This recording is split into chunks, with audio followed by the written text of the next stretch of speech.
tabous doivent être recherchés plus profondément que dans les intérêts des classes privilégiées. Le tabou provient de la même source que les instincts les plus primitifs et les plus durables de l'homme, de la crainte des forces démoniaques.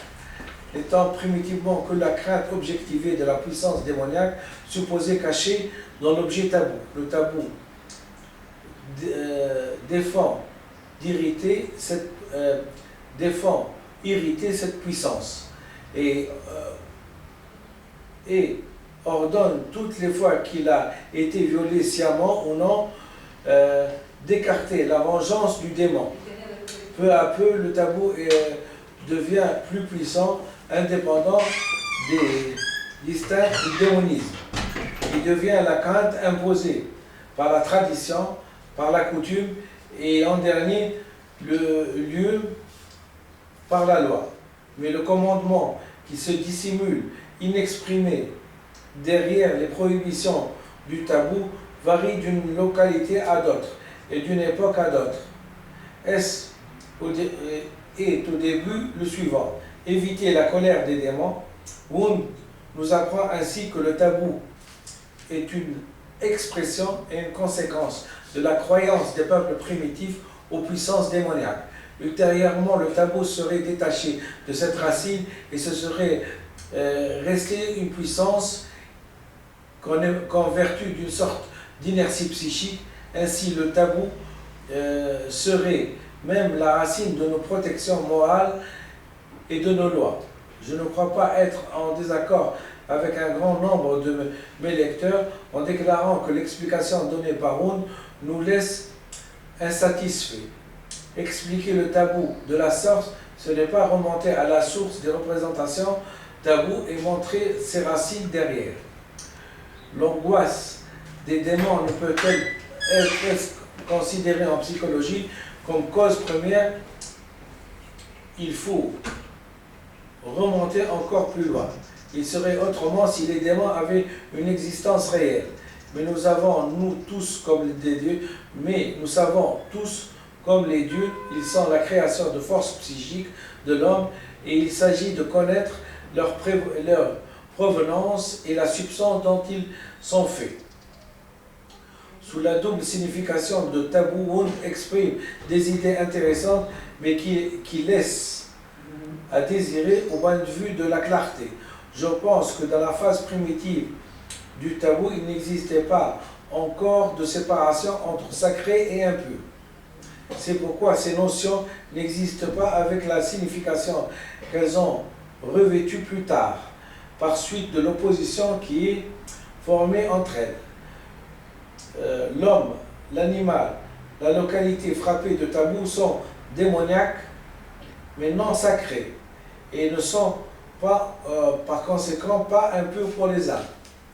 Tardivement, ce mot, c'est à cette signification intermédiaire, c'est-à-dire à celle de démoniaque, de ce qui ne doit pas être touché, que convient l'expression tabou, car elle fait ressortir un caractère qui restera toujours commun au sacré et à l'impur, la crainte du contact. Mais cette communauté persistante du caractère important montre également qu'il y avait au début entre les deux domaines, celui du sacré et celui de l'impur, une concordance allant jusqu'à la fusion et que c'est seulement plus tard, sous l'action des conditions nouvelles, que s'est effectuée la différenciation qui a créé une opposition entre les deux domaines. La croyance inhérente au tabou primitif en est une puissance démoniaque cachée quand l'objet est se vengeant par l'encerclement du coupable et du contact qu'on lui inflige ou de l'usage prohibé qu'on lui dit, est en fait que la crainte objectivée de celle-ci. N'a pas encore suivi de développement qui se produit à une phase de développement plus avancée en vénération et expiation. Mais comment se produit ce dédoublement? Parallèlement à la succession des deux phases tautologiques. Dans le premier, au lieu de disparaître complètement lorsque la seconde est réalisée, persistant sous une forme à laquelle on accordera désormais une valeur inférieure de plus en plus nuancée. Dans la mythologie, on observe généralement ce fait qu'une phase antécédente, tout en étant dépassée et refoulée, et peut-être pour cette raison par une phase supérieure se maintenant à côté de celle-ci, sous une forme pour ainsi dire efficace et diminuée, de sorte que les objets de sa vénération se transforment en objets d'excrétion. Les autres considérations de Wundt ont trait au rapport entre les représentations taboues d'un côté, la purification et le sacrifice de l'autre. Sigmund Freud, lu et compris par Dr. Benfis Ahmed. C'est un chapitre long, parce qu'il essaie de détailler toute la notion de tabou. D'abord, il essaie de la définir, il essaie de nous montrer qu'est-ce qu'elle cache comme notion. Après, il montre l'origine, les différentes variétés de tabou, et après l'origine de tabou, pour terminer sur l'évolution de la notion même de tabou. Donc, c'est un chapitre qui se veut d'abord essentiel, parce que nous vivons sous le tabou de la communication, hein, dans les pays arabo-musulmans. Donc nous avons un tabou, nous avons peur encore des démons, nous avons peur des choses sacrées qu'il ne faut pas toucher. Donc vous comprenez très bien que ce sont des forces psychologiques auxquelles on devrait d'abord combattre pour pouvoir évoluer, pour pouvoir se civiliser. Donc c'est cette inertie psychique, hein, qui est en nous, hein, qui est un tabou que nous respectons, hein, et qu'on a respecté par l'intermédiaire d'abord de nos chefs, de nos présidents, hein, qui avaient ce qu'on appelle un tabou direct.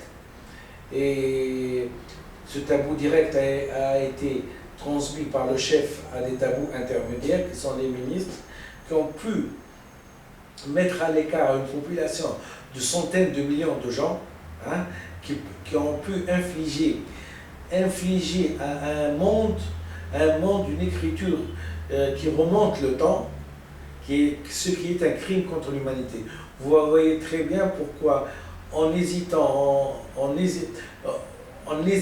pas, j'ai dû lire tout l'article de Sigmund Freud pour pouvoir extirper, pour pouvoir enlever, pour pouvoir remodeler cette inertie psychique qui est en nous.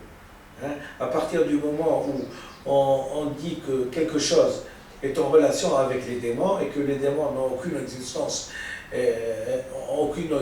dans la vie, vous comprenez très bien qu'une fois qu'on sait quelque chose, hein, on peut l'éviter, on peut la supprimer, et donc on peut évoluer. C'est exactement comme si quelqu'un était tiré une boule de plomb, hein, derrière lui, qui est le tabou, et qui l'empêche d'évoluer, et on réalise un petit peu une castration, c'est-à-dire une castration, c'est toujours une destruction, une destruction de ceux qui nous gênent. Hein? Quand on veut faire évoluer un gosse, hein, un petit enfant, on lui énonce des interdits. Et là, ce chapitre